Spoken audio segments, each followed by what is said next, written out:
বেশি লাফাইও না রে যুবক। ভারতের চোখ যদিও একটু পর্দা লাগাইছে, আমেরিকার চোখ কিন্তু এখানে বড় করে রাখা আছে। আমেরিকার ডব্লিউ বুশ বলেছিল, আমি সারা দুনিয়ার নারীদের যুবতীরে দেখতে চাই বেপর্দা, আর যুবকদের দেখতে চাই দাড়িবিহীন। বাংলাদেশটা কিন্তু ছোট, মানচিত্রের দিকে তাকাইলে ছোট্ট একটা দেশ, টুপিওয়ালায় ভরা, মাদ্রাসায় ভরা। ভারতের জমিনে হাজার হাজার হাজার মাদ্রাসা, লক্ষ লক্ষ আলিম।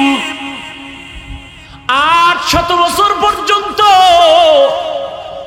স্পেন জমিন শাসন করেছে মুসলমান। কয়শো বছর? মুখস্থ করো।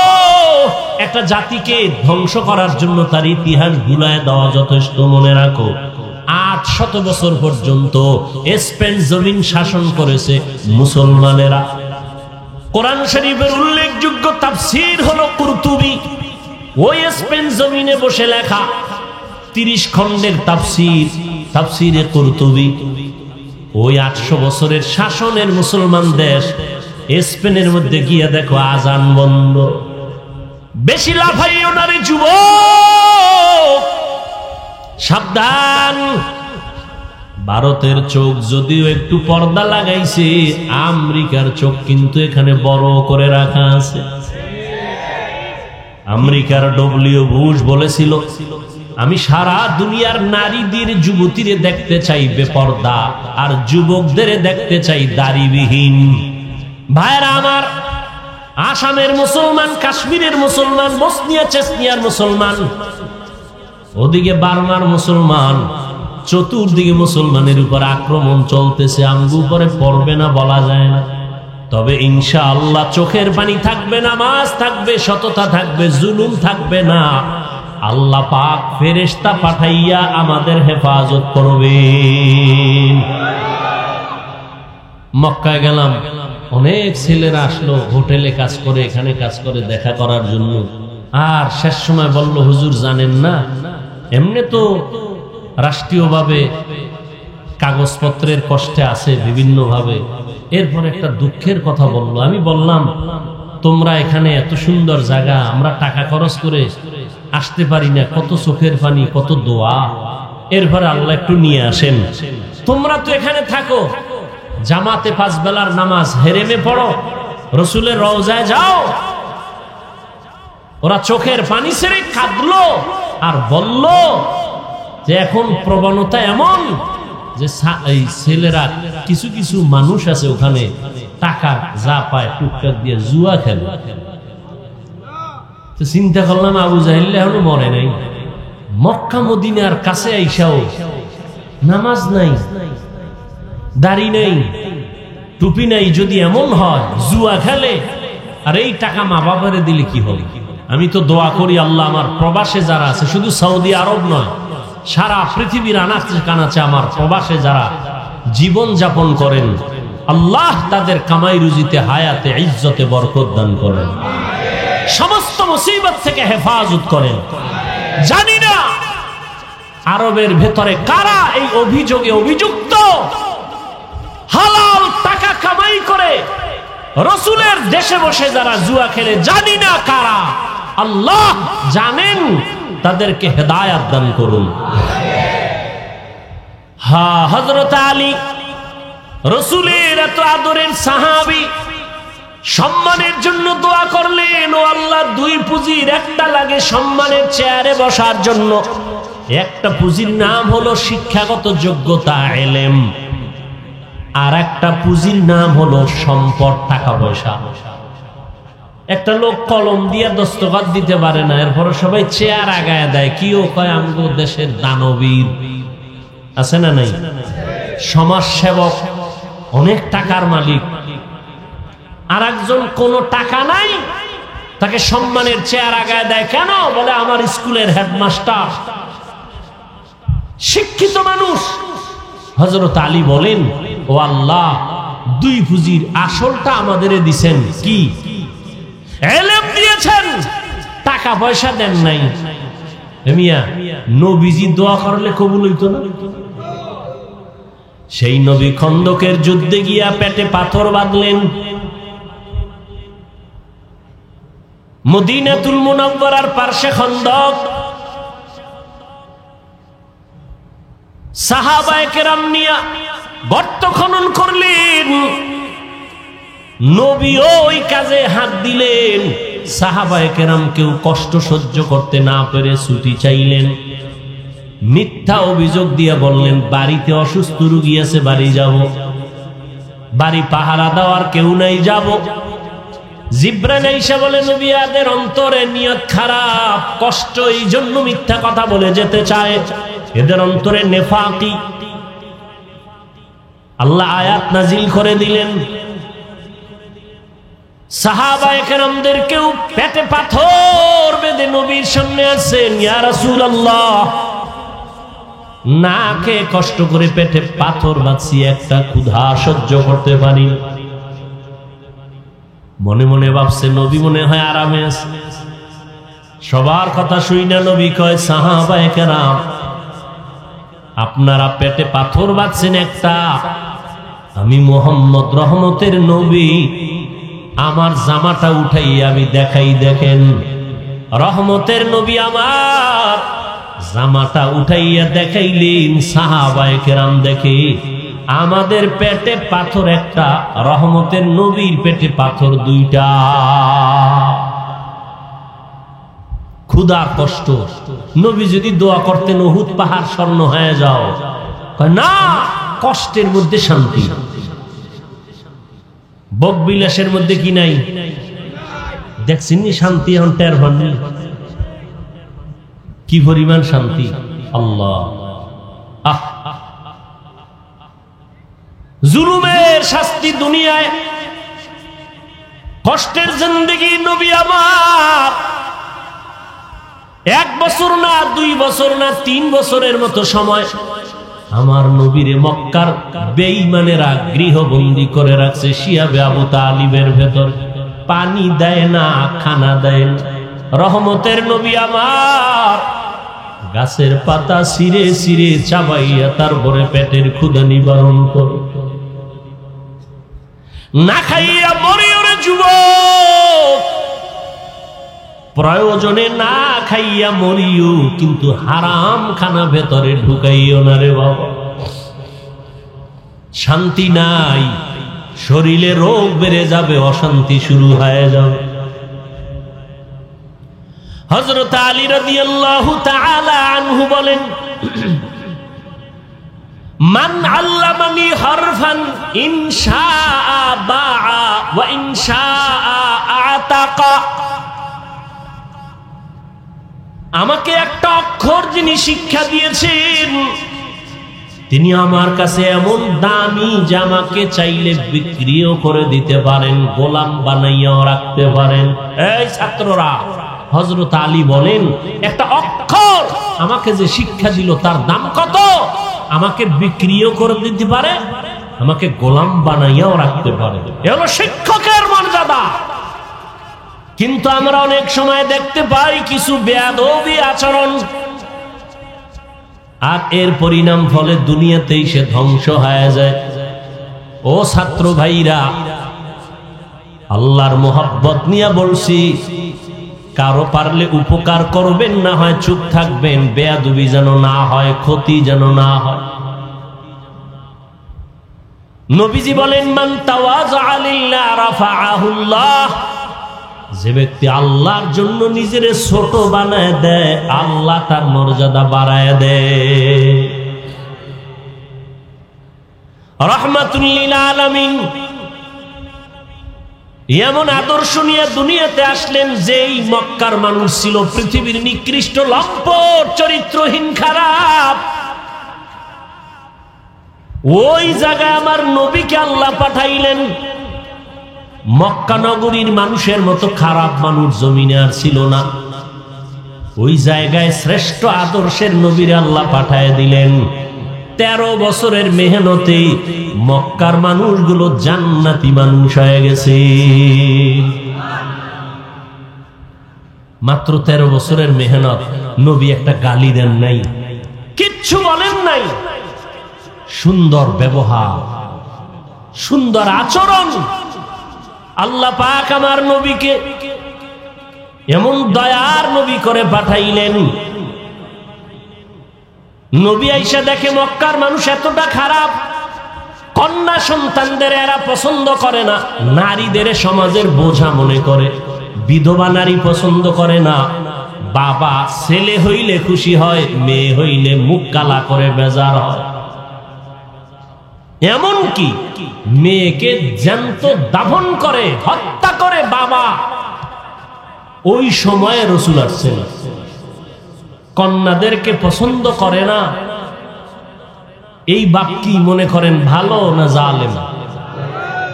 সেই রাসূলের যুগের দুই একটা জালেম এখনো আছে না নাই? ছেলে হলে খুব খুশি, মেয়ে হলে কষ্ট পায়। স্ত্রীর সাথে রাগ করে কথা বলে না, মেয়ে হলো কেন? তো মেয়ে হলো কেন এটা স্ত্রী কি জবাব দিবে? স্ত্রীর কোনো হাত আছে এখানে?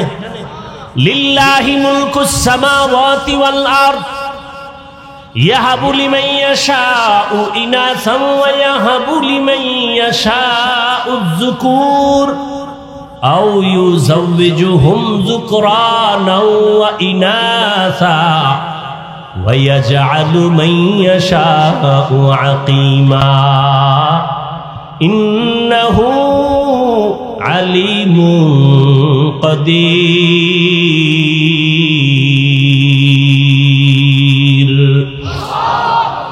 আসমান জমিনের মালিকানা কার?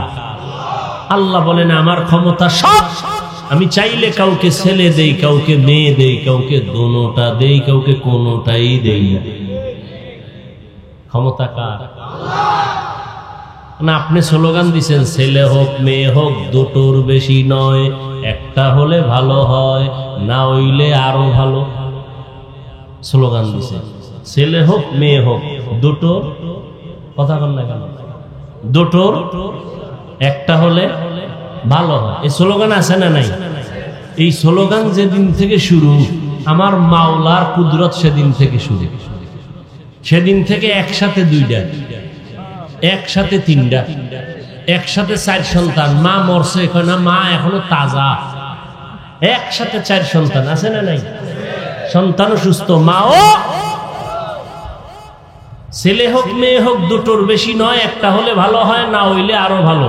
এটা বাইতুল মুকাররমের খতিবের স্লোগান, মক্কা মদিনার ইমামের স্লোগান, আমেরিকার স্লোগান, পশ্চিমা বেঈমানের স্লোগান, ইহুদি খ্রিস্টানদের স্লোগান।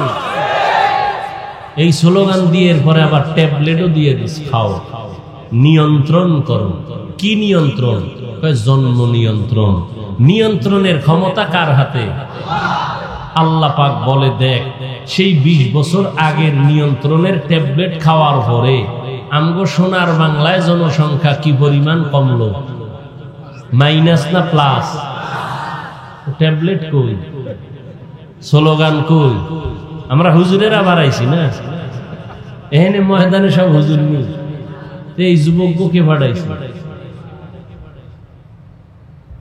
এক কথায় আল্লাহর সাথে পাল্লা দিয়া কেউ আগাই নমরুদ দিয়ে পারছেন? আল্লাহরে মাইরে ফেলাইলে কেসা খতম। নমরুদ কথা আল্লাহরই মারি, তীর ধনুক নিয়ে রেডি আল্লাহকে মারবে। গুলি মারছে ধনুক। আল্লাহ কয় ওয়া মাকারু ওয়া মাকার আল্লাহ ওয়াল্লাহু খায়রুল। তীরের আগায় রক্ত লাগে গেছে, নিচে আইয়া কয় দেখছুনি আল্লাহরে মাইরা ঠাক জায়গায় শেষ করে দিছে। এই যে রক্ত, এত পাওয়ারফুল নমরুদ, ওরে মারার জন্য কোন বাহিনী লাগছে? বলেন, এই জালেমরে শেষ করছে একটা অসুস্থ মশা, সাথে জুতা মোবারক। ঠিক নি? মাথার ভিতরে গিয়ে মশা আশ্রয় নিছে, ফাঁকে ফাঁকে একটা মিস কল দেয়। নমরুদ্দের চান্দি গরম। কত কবিরাজ, কত আয়ুর্বেদিক, কত ডাক্তার, ঔষধ, কোনটাই মাথা ঠান্ডা হয় না। হঠাৎ করে জুতার সাথে মোলাকাত, মাথা হিমেল হয়ে গেল। নমরুদ কারে, আমার ভাইয়ের ভিতরে যে ঔষধ আছে আমি তো জানি না, জুতা লাগাইলে মাথা ঠান্ডা,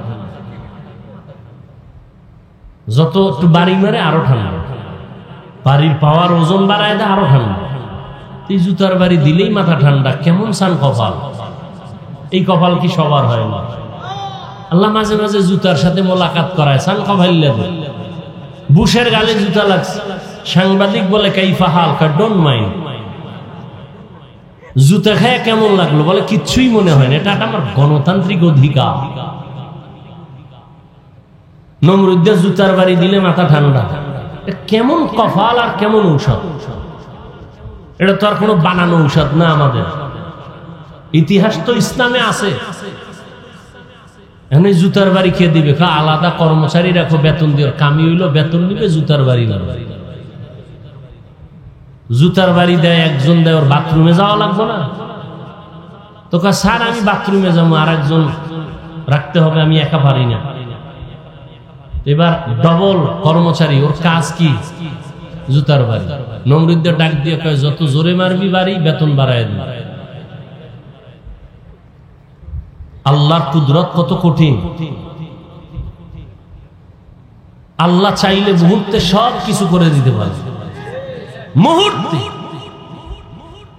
জীবনে কল্পনা যা হয় নাই, আল্লাহ তা করে দিতে পারে। আমরা এখন আনন্দে নাচতেছি, কি নাচতেছি না? আমরা যদি আবার সীমা লঙ্ঘন করি, তা আমাদের কল্পনায় নাই, আল্লাহ এমন কিছু করে দিতে পারেন না, পারেন না। যেমন এই বাইতুল মাকদিস, ফিলিস্তিনের ইতিহাস আমি ছাত্রদের ক্লাস করাই। 100 বছর পর্যন্ত বনি ইসরাইল এত চালাক, মুসা নবী, ঈসা নবীর উম্মত, একদল ইহুদি আর একদল খ্রিস্টান। আল্লাহ এদের দিলেন নিয়ামত, নবীদের দেশ বাইতুল মুকাদ্দাস। এরা জুলুম শুরু করলো, নবীর গায়ে হাত তুললো। যেই জাতি নবীর গায়ে হাত তুলে, যেই উম্মত আলেমদের বিরুদ্ধে যায়, ওদের অভিশপ্ত জীবন নেমে আসে মুহূর্তের মধ্যে। যে যুগে নবী নাই, ওই যুগে উম্মতের পথ প্রদর্শক উলামায়ে কেরাম, সেই আলেমদের উপরে যখন কারো হস্তক্ষেপ হবে, তখন এটা আসমান থেকে ফয়সালা নেমে আসবে। আল্লাহ দেখেন না, দেখেন না? আপনাকে চৌক আছে দেখার মতো? আছে? থাকলে কোনোদিন আলেমদের বিরুদ্ধে লিখবেন না, বলবেন না। কোন আলেমকে কখনো বয়ান দিতে যাবেন না, খবরদার। এইভাবে করেন, ওইভাবে চলেন, আলেমকে এই চালাকি করে বয়ান দিতে যাবেন না। আপনি পথ প্রদর্শক নয়, উলামায়ে কেরাম পথ প্রদর্শক, ওয়ারাসাতুল আম্বিয়া। তারা নিয়ামত পাইয়া এত খুশি, এরা জুলুম করা শুরু করছে। এইবার আল্লাহ আর এক জালেমের ওদের মাথায় চাপায় দিছে, এবার মজা বুঝ। এজন্য আমি বলবো, যাই করেন না কিছু, জুলুম যেন আপনার থেকে আমার থেকে প্রকাশ না পায়, সাবধান। যেই সমাজে জুলুম হয়, ওই সমাজে আর শান্তি থাকে না, আর বিচারের ফয়সালা আসমান থেকে চলে আসে। নমরুদের ফয়সালা হয়ে গেল। রহমতের নবী এমন এক টাইমে আসছেন, কন্যাদেরকে হত্যা করে নবী এসে নারীদের জন্য রহমতের চাদর বিছায়ে দিলেন, আর বললেন, আমি শুধুমাত্র মক্কা আর মদিনার নবী না, আমি দো জাহানের সরদার, সমস্ত জগতের জন্য আমি নবী। আমার একটা ছেলে নাই, আমি 4 কন্যার বাবা। কয় কন্যার বাবা? নবীর ছেলে আছে, ছোটবেলা আল্লাহ দিছিলেন, নিয়ে গেছেন। এবার চিন্তা করেন, আপনার ছেলে একটা আছে, আপনি তো মনে করেন আপনার শক্তি বেড়ে গেছে। নবীর একটা ছেলেও নাই, নাই তো নাই। এর মধ্যে আবার কাটা গায়ে লবণ দিচ্ছে। মক্কার কিছু কাফেরেরা কয়, মুহাম্মদের বংশ শেষ, ও মরে যাবে, বংশ শেষ হয়ে যাবে, ওর বংশ রক্ষার কোনো ছেলে নাই। নবীর দুঃখ লাগছে। আল্লাহ কয়, নবী আমি আপনার ডাইরেক্ট ছেলে না দিলেও এমন ব্যবস্থা দিছি কিয়ামত পর্যন্ত আপনার প্রশংসা থাকবে সবার মুখে। ইন্না আতাইনা কাল কাউসার, আমি আপনাকে কাউসার দিলাম। কাউসারের এক অর্থ হলো রুহানি সন্তান। যদিও নবী ঔরার জাত সন্তান নাই, কিন্তু গোটা দুনিয়াতে ১৫০০ বছর পরেও রুহানি সন্তানের অভাব নাই দুনিয়াতে। আজও রাসূলের বিরুদ্ধে কথা বলে কেউ নিস্তার পায় না। রুহানি সন্তানেরা মাথা উঁচু করে আন্দোলনে নেমে পড়ে। রাসূলের দুশমনরা কেউ মাথা উঁচু করে দাঁড়াতে পারে না, কোরআনের বিরুদ্ধে কথা বলে দাঁড়াতে পারে না, ইসলামের বিরুদ্ধে কথা বলে দাঁড়াতে পারে না, কিয়ামত পর্যন্ত পারবে না ইনশাআল্লাহ।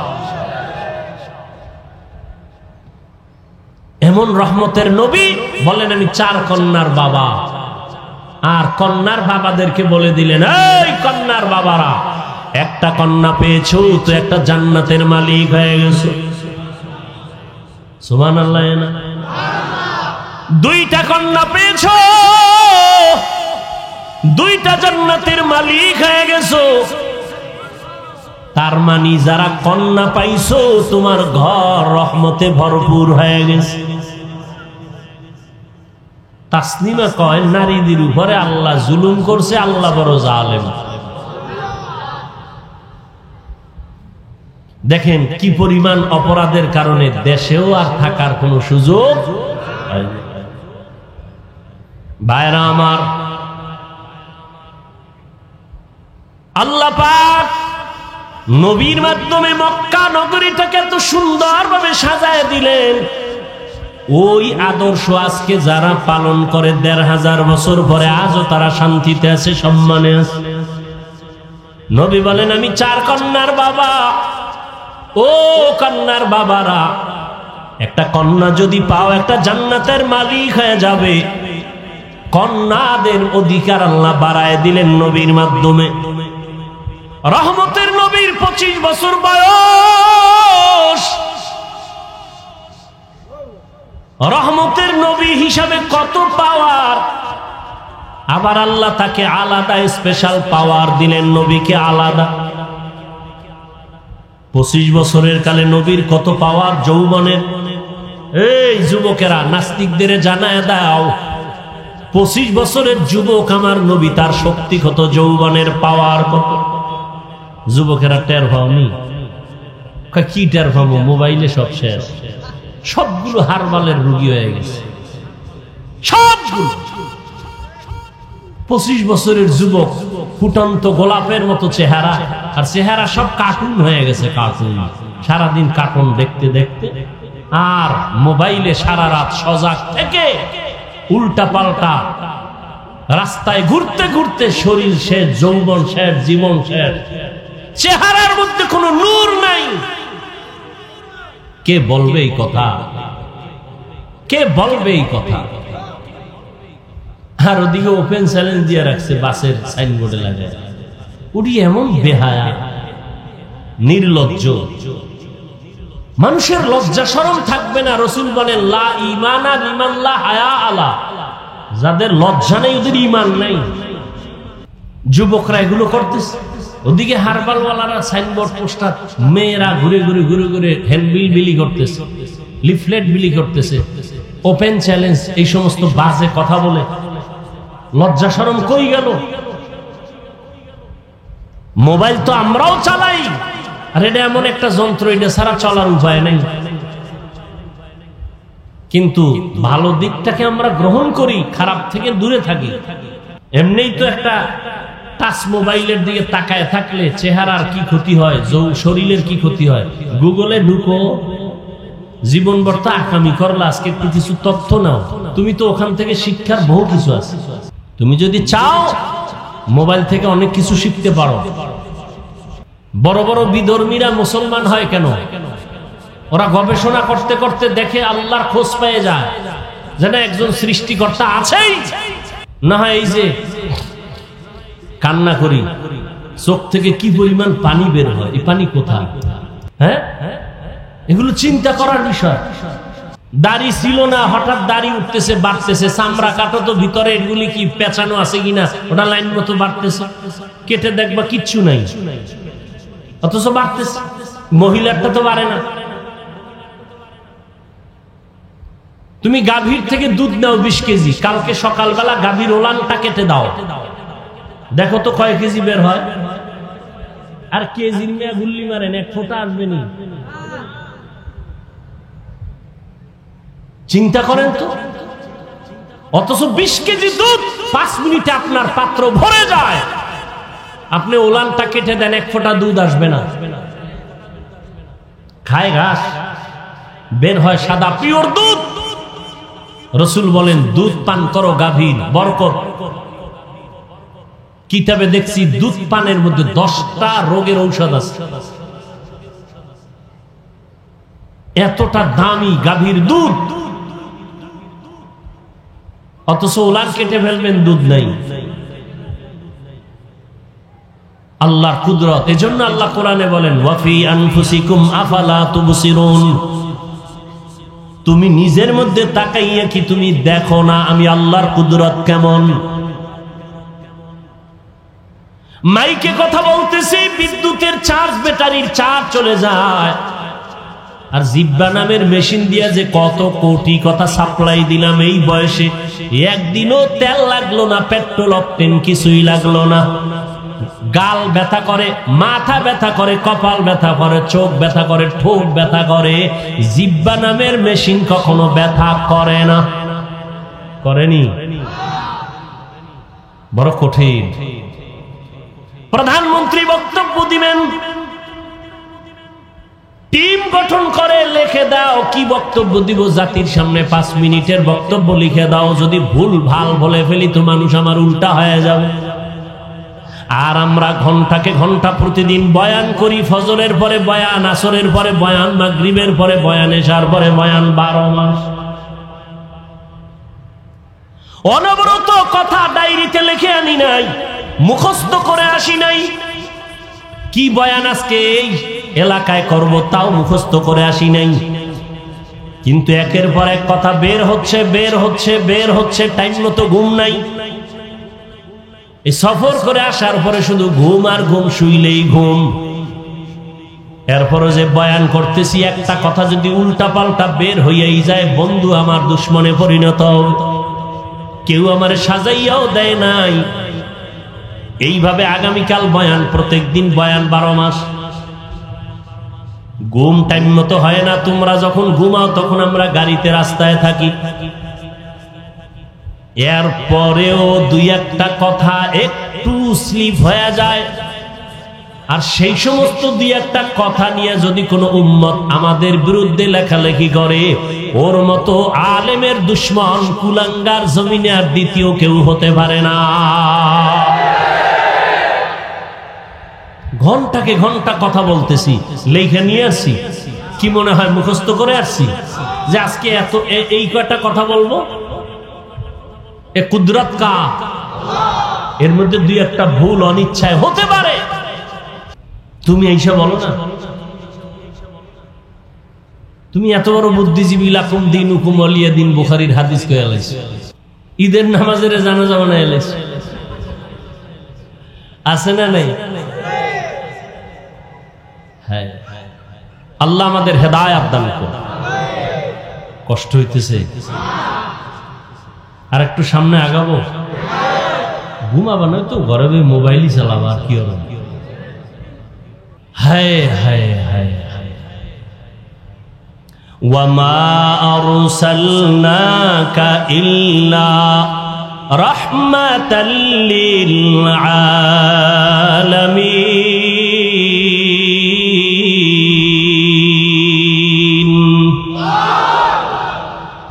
এই যে এত বয়ান শুনো যুবক বাবারা, অন্তরে মায়া আছে না? মোহাব্বত লাগে না? এই বয়ান তো কোরআন থেকে বলতেছি, রসুলের থেকে বলতেছি। সেই কোরআন কেন পড়ো না? কোরআনটা কেন বুকে লাগাও না? আরবের দেশে যাও, দোয়া করি আল্লাহ সবাইকে একবারও যদি হয় বাইতুল্লাহ রসুলের রওজায় যাওয়ার তৌফিক দান করেন। আমিনও কয় না, পুরাটা কও আল্লাহুম্মা আমিন। মনে চায়নি? মদিনা যাইতে পারলাম না, মদিনা দেখতে পারলাম না, মদিনা যাইতে পারলাম না। আমি অসহায় তাই এত দূরে রই, শুধু সালাম জানাই, মদিনা যাইতে পারলাম না, মদিনা দেখতে পারলাম না। আরবের ভিতরে যাও, ওরা যারা গাড়ি চালায় ড্রাইভার, ওরাও কোরআন পড়ে, গাড়ি চালক অবস্থায় চালক চালাইতেছে আর তেলাওয়াত করতেছে। মিশরের জমিনে গিয়ে দেখো, ইউসুফ নবীর দেশ, মাঠে ময়দানে চাষাবাদের কাজ করে জবানে সুন্দর তেলাওয়াত চলতেছে।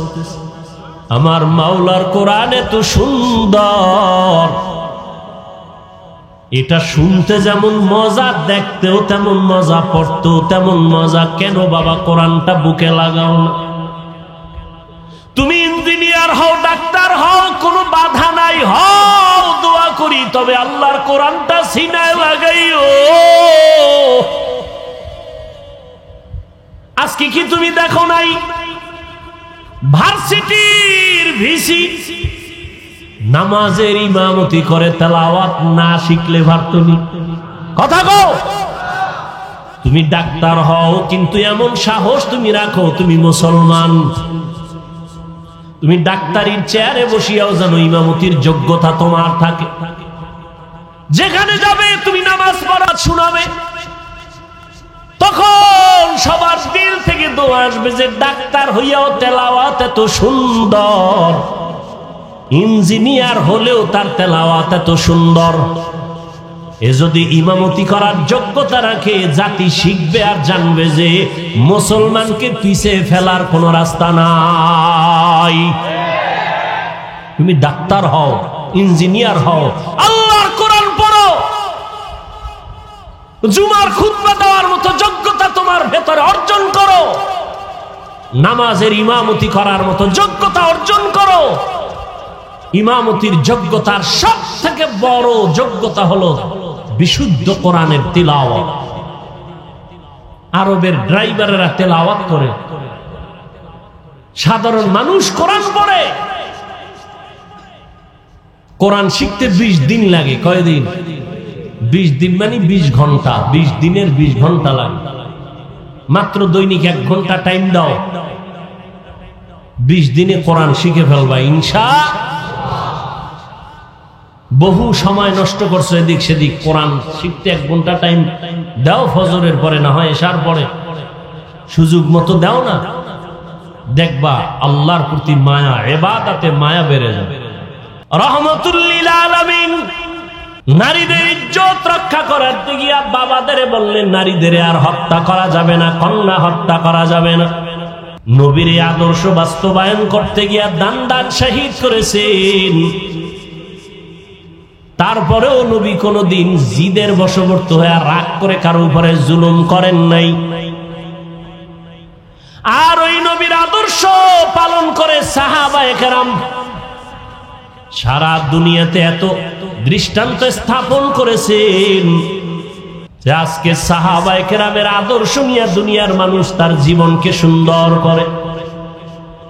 রাসূলের জন্য নিবেদিত প্রাণ সাহাবায়ে কেরাম, যেই নবী দান দান শহীদ করেছেন দ্বীন ও ইসলামের জন্য, ওই নবীর মোহাব্বতে উহুদের ময়দানে ওই রক্তমাখা দ্বীনের আলামত এখন উহুদ পাহাড়ের সাথে লেগে আছে। বহু বছর চেষ্টা করছি বাইতুল্লাহ থেকে মদিনায় গিয়া উহুদ পাহাড়ের ওই জায়গাটা একটু বসবো, দেখবো নবী যেখানে দান দান শহীদ করে বসছিল সুযোগ পাই না। ওই দেশের সরকার আটকায় দিয়েছে, এই বছর একটু সুযোগ পেয়েছে। রহমতের নবীর দান্দান শহীদ হয়ে গেল। কাফেরেরা এলান করলো মুহাম্মদ দুনিয়ায় নাই। কান্নার আওয়াজ চতুর্দিকে ছড়ায় পড়ল। বেলাল পয়গম্বরের সাহাবী আজান দিতেছেন। ওই বেলালের কানে আজানের মাঝখানে আওয়াজ আসছে, মদিনার নবী জিন্দা নাই। আজান বাদ দিয়া মাঝখান থেকে দৌড়ায় আমার নবীকে দেখার জন্য। যেই নবী দুনিয়াতে নাই তার জন্য আজান দিলাম, সে না থাকলে আজান আর দিব না। ঠিকই নবীর ইন্তেকাল যখন হয়ে গেল, বেলাল বলে আর মদিনায় থাকতে পারি না, আজান আমি দিয়া সহ্য করতে পারি না। সিরিয়ার জমিনে বেলাল চলে গেল। বেলালের কণ্ঠের আজান যদি না হয়, ফজরের অন্ধকার আলোকিত হয় না। যদিও 10 জন সাহাবাদের মধ্যে বেলালের নাম নাই, কিন্তু নবী কয় আমি জান্নাতে গিয়া বেলালের আওয়াজ পেয়েছি, হাঁটার আওয়াজ। হৃদয়টাকে এত পবিত্র পরিশুদ্ধ করেছে। ও যুবক, তুমি স্কুলে পড়ো, কলেজে পড়ো, তুমি ডাক্তারি পড়ো, ইঞ্জিনিয়ারিং পড়ো, হৃদয়টারে পরিষ্কার করো, নেফাকি দূর করো। আল্লাহর কোরআনের নূর সিনায় ঢুকাও। কোরআনওয়ালা উলামায়ে কেরামদের মোহাব্বত অন্তরে জায়গা করে নাও। বেয়াদবি আচরণ থেকে নিজেকে বাঁচাও। নবীজির মোহাব্বত অন্তরে ধারণ করো, আর আল্লাহর কাছে দোয়া করো, হে মালিক, যেই নবীর এত গুণগান শুনি, ওই নবীর রওজার পার্শ্বে দাঁড়ায় একটু সালাম দেওয়ার তৌফিক আমারে দান করো। ওই নবীর রওজায় গেলে চোখের পানি ধরে রাখা যায় না। যেই নবী গোটা দুনিয়া পাগল করে ওখানে আছেন, ওই নবীর দান্দান শহীদ হয়ে গেল। নবী এত কষ্ট করলেন দিনের জন্য। উহুদের পাহাড়ের পাদদেশে নবীকে নিয়ে যখন বসাইলেন হযরত আলী সহ ভিন্ন সাহাবায়ে কেরাম, ওখান থেকে ১৫০০ বছর হয়ে গেছে, নবী নাই, এখনো মিশকের ঘ্রাণ পাওয়া যায়। ওই উহুদের ময়দানে ৭০ জন সাহাবা, এদের কবর ওখানে পাহারা দেয়। বাংলাদেশি কিছু বান্দা ওখানে আছে। উহুদের শাহাদাত বরণকারীদের এরিয়াটা বাউন্ডারি করে দিছে সরকার, ভেতরে ঢোকা যায় না।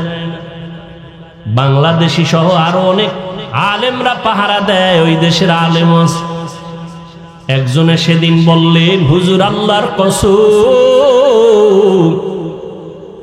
উহুদের এই ময়দানে যদি রাত্র 2টার পরে আসেন, মিশকের ঘ্রাণ বের হইতে থাকে। ওখানেই তো নবীর জন্য দ্বীনের নিসবতে জীবন দিয়েছে রাসূলের কলিজার টুকরা পন চাচা বীর আমির হামজা,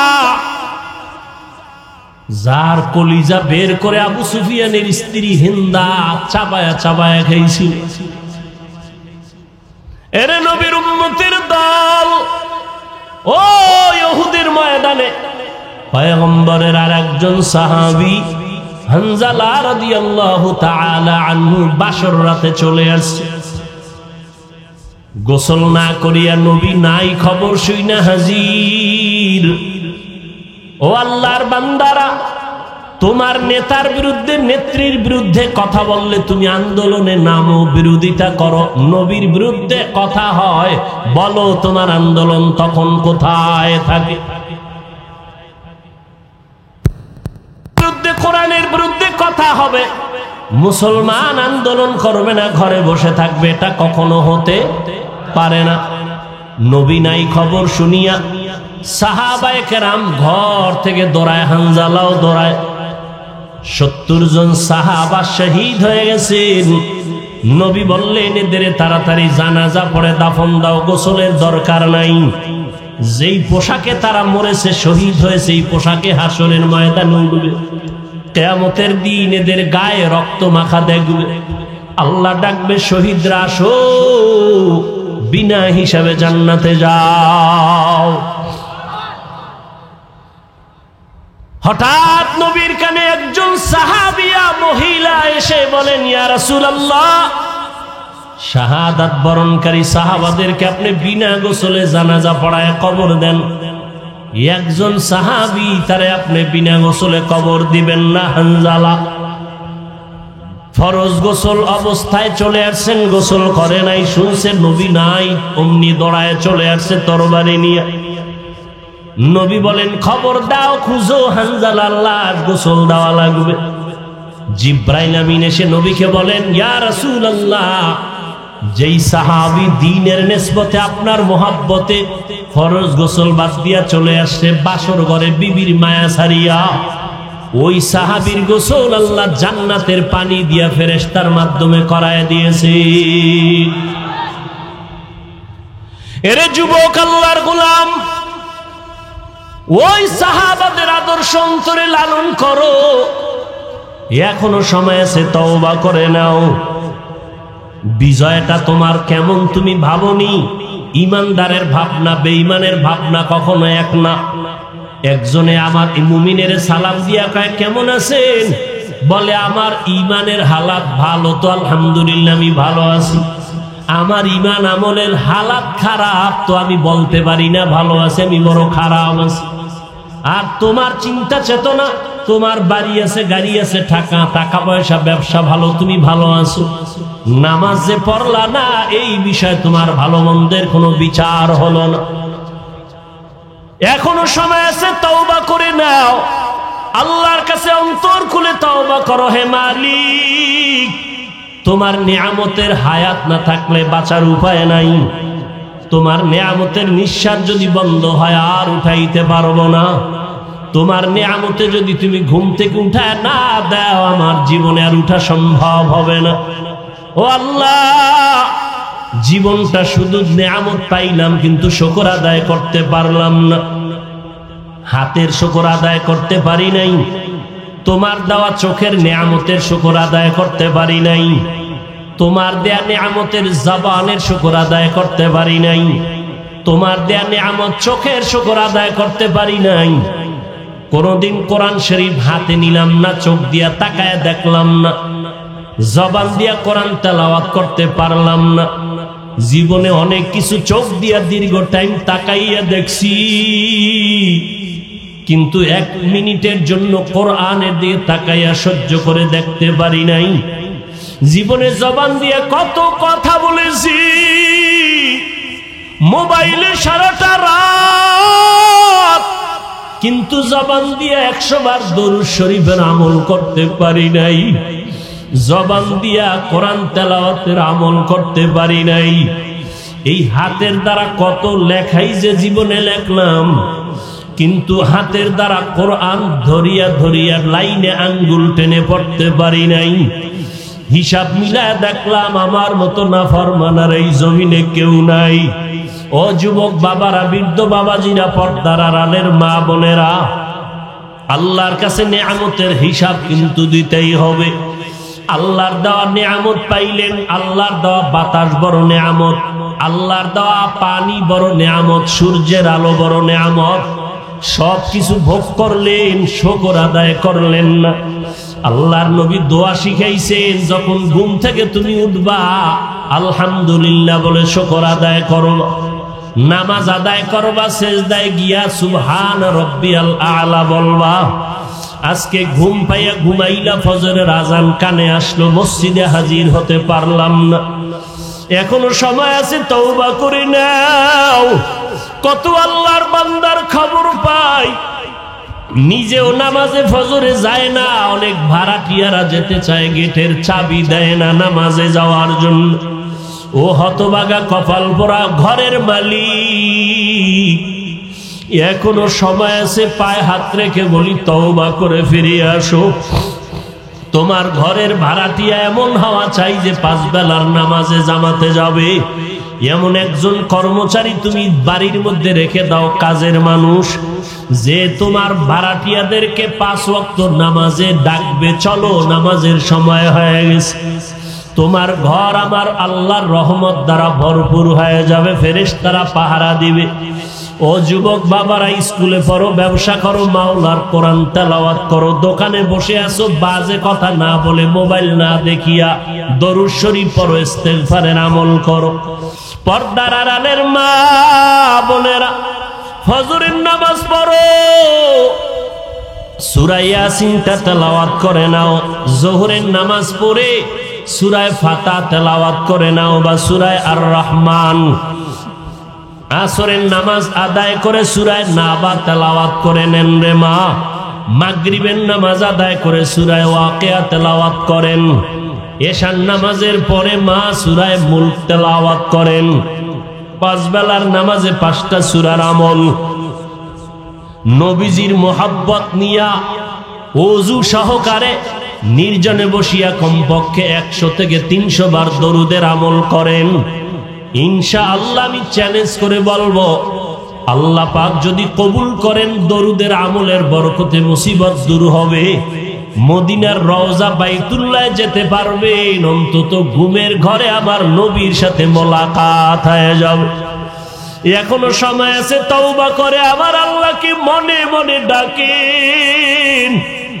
আমার আল্লাহ তো আপনার অন্তরের দিকে তাকায় আছে রে গুনাহগারেরা, কখন তুই একবার আল্লাহ বলিয়া ডাক দিবি, কখন তুই গুনার কথা স্মরণ করে 2 ফোঁটা চোখের পানি ছেড়ে কাঁদবি। ও যুবকেরা, অন্তরটা যদি একটু নরম করতে পারো, তোমার আমার মতো কত যুবকের জীবন চলে গেল। পানির নিচে যুবকের লাশ, গাড়ির নিচে যুবকের লাশ, এই আন্দোলনে কত যুবকের লাশ চলে গেল। ও আল্লাহর বান্দার, আগুনে পুড়িয়া কত লাশ চলে গেল, পানি বন্যায় কত মানুষ চলে গেল। তুমি আমি রাতের বেলা ঘুমাইব, রাতের বেলা ঘুমের পরে সকালে উঠার কোনো গ্যারান্টি নাই। ঘর থেকে বের হয়ে যে রাস্তায় যাও, ঘরে আসার কোনো গ্যারান্টি নাই। ও আল্লাহর বান্দারা, এখনো সময় আছে, 2 ফোঁটা চোখের পানি ছেড়ে গুনার কথা স্মরণ করে তওবা করো। মনে মনে আল্লাহকে বলো, আল্লাহ তোমার কোরআনটা বুকে লাগায় জবানে তেলাওয়াতের তৌফিক দাও। স্কুলে পড়ো, কলেজে পড়ো, চাকরি করো, বাধা নাই, কোরআন তেলাওয়াত বন্ধ করবা না। মনে মনে আল্লাহকে বলো, আল্লাহ আমি স্কুলে পড়ার কারণে কোরআন থেকে অনেক দূরে সরে গেছি, আজকে থেকে আমি চেষ্টা করব তোমার কোরআনটা শিখার জন্য, তেলাওয়াতের জন্য। ও আল্লাহ, আমি স্কুলে পড়িয়াও নামাজ আর ছাড়ব না। আয় আল্লাহ, জবানকে হেফাজত করব।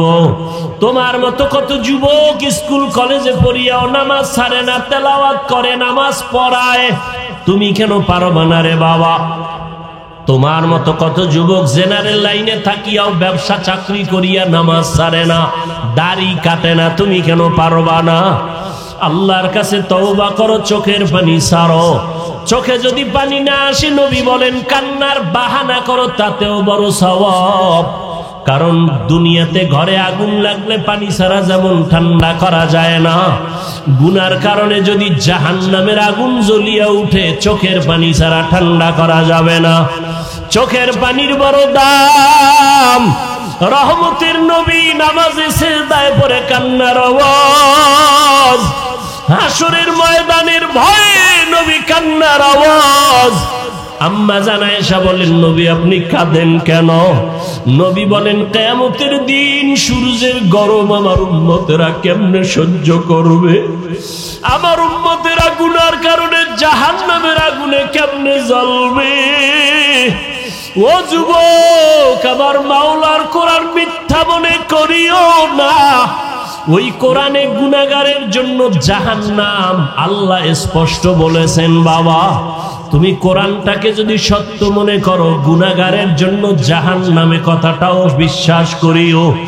তুমি যদি গুনাহগার হইয়া তওবা না করিয়া কবরে যাও, তোমার কবর জাহান্নামের টুকরা হয়ে যাবে। কিয়ামতের ময়দানে তোমার হাতে জাহান্নামের হ্যান্ডকাপ লেগে যাবে। ওই আগুনের ভয় অন্তরে জমা করিয়া 2 ফোঁটা চোখের পানি ছাড়ো। যদি কান্না না আসে, বাহানা করো। আর তোমার ডানে বামে যদি কোনো কান্নাওয়ালা ভাই পাও, একটু দোয়া নাও। কান্নাওয়ালা যদি দোয়া করে তোমার কপাল খুলিয়া যাবে। আর দুনিয়াতে তোমার বড় দোয়ার ফ্যাক্টরি তোমার মা, তোমার বাবা। ওই মা বাবা যদি থাকে, বাবা যদি থাকে, দোয়া নাও। মা থাকলে দোয়া নিও। মা বাবার দোয়া ছাড়া তুমি কোনোদিন সফলতা অর্জন করতে পারবা না। ওই মায়ের কাছে গিয়া বলি, ওরে মা একটু দোয়া করিয়া দাও। রসুলের রওজার কিনারায় দোয়ায় দাঁড়াইলাম একটা যুবক, আমার দেশে বাড়ি, গলা যারা কাঁদে আর কয়, হুজুর আমার মা নাই, আমি বড় অসহায়। আমার মা আমার জন্য কত দোয়া করেছেন, আজকে আমি সব পাই, কিন্তু আমার মায়ের কণ্ঠ কানের মধ্যে পাই না। ও আল্লাহর বান্দারা, ওই মা পাইয়া বেয়াদবি করিও না। মায়ের থেকে দোয়া নাও, বাবার থেকে দোয়া নিও। এমন মা বাবার দোয়া ছাড়া তুমি পরীক্ষায় ভালো নাম্বার পাও নাই। মা বাবার দোয়া ছাড়া তুমি সম্মানের জায়গায় আসতে পারো নাই। ওই মা বাবার জন্য কলিজা ভরে দোয়া করো।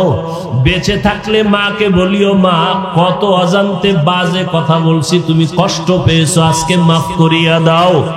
আমি গুনাহগার হইয়া কবরে যাব না, তুমি দোয়া করো, আমি তওবা করতেছি।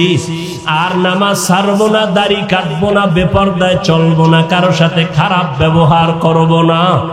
নবীজির তরিকা মেনে মা বাবা তোমার দোয়া নিয়া, উলামায়ে কেরামের পরামর্শ নিয়ে চলবো, বিরোধিতা করব না। তওবা করার মতো যদি কারো অন্তর তৈরি হয়, তওবার খাঁটি নিয়ত যদি থাকে, দুটো হাত আমার আল্লাহকে দেখায়া দাও। আয় আল্লাহ আমাদের হাতগুলো কবুল করে নেন। আয় আল্লাহ আমরা গুনার থেকে তওবা করতেছি, আর গুনাহ করব না। আয় আল্লাহ আর আপনার নাফরমানি করব না। উলামায়ে কেরামের পরামর্শ নিয়ে মা বাবার দোয়া নিয়ে চলবো। আমাদের তওবা কবুল করে নেন। নবীজির সুন্নাত অনুযায়ী চলার তৌফিক দান করেন। তওবার উপরে মজবুত হয়ে চলার তৌফিক দান করেন। আমিন। আলহামদুলিল্লাহি রাব্বিল আলামিন। والصلاة والسلام على سيد الأنبياء والمرسلين وعلى آله وأصحابه أجمعين يا أرحم الراحمين يا أرحم الراحمين يا أرحم الراحمين رب ارحمهما كما ربياني صغيرا اللهم إنك عفو كريم تحب العفو فاعف عنا اللهم إنا نسألك رضاك والجنة ونعوذ بك من سخطك والنار اللهم إنا نسألك رضاك والجنة ونعوذ بك من سخطك والنار ও দয়ার মালিক, গুনাহের বোঝা নিয়ে আপনার দরওয়াজায় হাত তুলেছি। কত উলামায়ে কেরাম, কত দাড়িওয়ালা মুরব্বী হাজী সাহেব, কত ব্যবসায়ী, কত চাকরিজীবী, কত যুবক, কত ছাত্র ভাই, কত মা বোনেরা আপনার দরওয়াজায় হাজির। আয় আল্লাহ, আপনি যেদিন দুনিয়ায় পাঠাইছিলেন কত আনন্দিত ছিল আমার মা বাবা। আজকে গুনার কারণে আমার জীবনটা বড় নাপাক হয়ে গেছে। আয় আল্লাহ, গুনার কারণে চোখে পানি নাই, দিলটা গুনার কারণে পাথর। আয় আল্লাহ, আমার ডানে বামে কত আপনার গোলামরা কান্না করে চোখে পানি। আমার কপাল বড় খারাপ, আমার চোখে পানি নাই। গুনার কারণে আমার হাত না পাক, আমার জিহ্বা না পাক, আমার চোখ না পাক, আমার অন্তর না পাক। আয় আল্লাহ, তওবার নিয়ত করেছি, আর হাতের দ্বারা গুনাহ করব না। আয় আল্লাহ, চোখের দ্বারা গুনাহ করব না, জবানের দ্বারা আর গুনাহ করব না রে আল্লাহ। অন্তর থেকে তওবা করতেছি। আয় আল্লাহ, অন্তরের কল্পনার গুনাহের থেকে বাঁচতে চাই, হাতের গুনাহ থেকে বাঁচতে চাই, চোখের গুনাহের থেকে বাঁচতে চাই, মরণের তো আর সময় মনে হয় বাকি নাই। চোখের সামনে আমার মতো কত যুবকের লাশ। আয় আল্লাহ, এমন একটা দিন নাই যে লাশের খবর পাই না। মনে করছিলাম বুড়া হওয়ার আগে বুঝি মরব না, অথচ আমার মতো বহু যুবক চলে গেল। আয় আল্লাহ, গুনাহগার হইয়া কবরে যাইতে চাই না। কোরআনে গুনাহগারের যে শাস্তির বয়ান আপনি করেছেন, রহমতের নবী যে জাহান্নামের বয়ান করেছেন, ওই কবরে দুই পার্শ্বের মাটির চাপ, কবরে জাহান্নামের আগুনের গরম, হাসরের ময়দানে জাহান্নামের গরম, সূর্যের গরম সহ্য করতে পারবো না। আয় আল্লাহ, আপনি আমাদেরকে খাঁটি তওবা করার তৌফিক দান করেন। আয় আল্লাহ, গুনাহ মুক্ত হইয়া চলার তৌফিক দান করেন। আয় আল্লাহ, মাহফিল আপনি কবুল করে নেন। আয়োজনকারী, সহযোগিতাকারী, দান সদকাকারীদের কবুল করে নেন। এলাকায় শান্তি দান করেন আল্লাহ। ব্যবসা করে, চাকরি করে, বরকত বাড়ায়া দেন।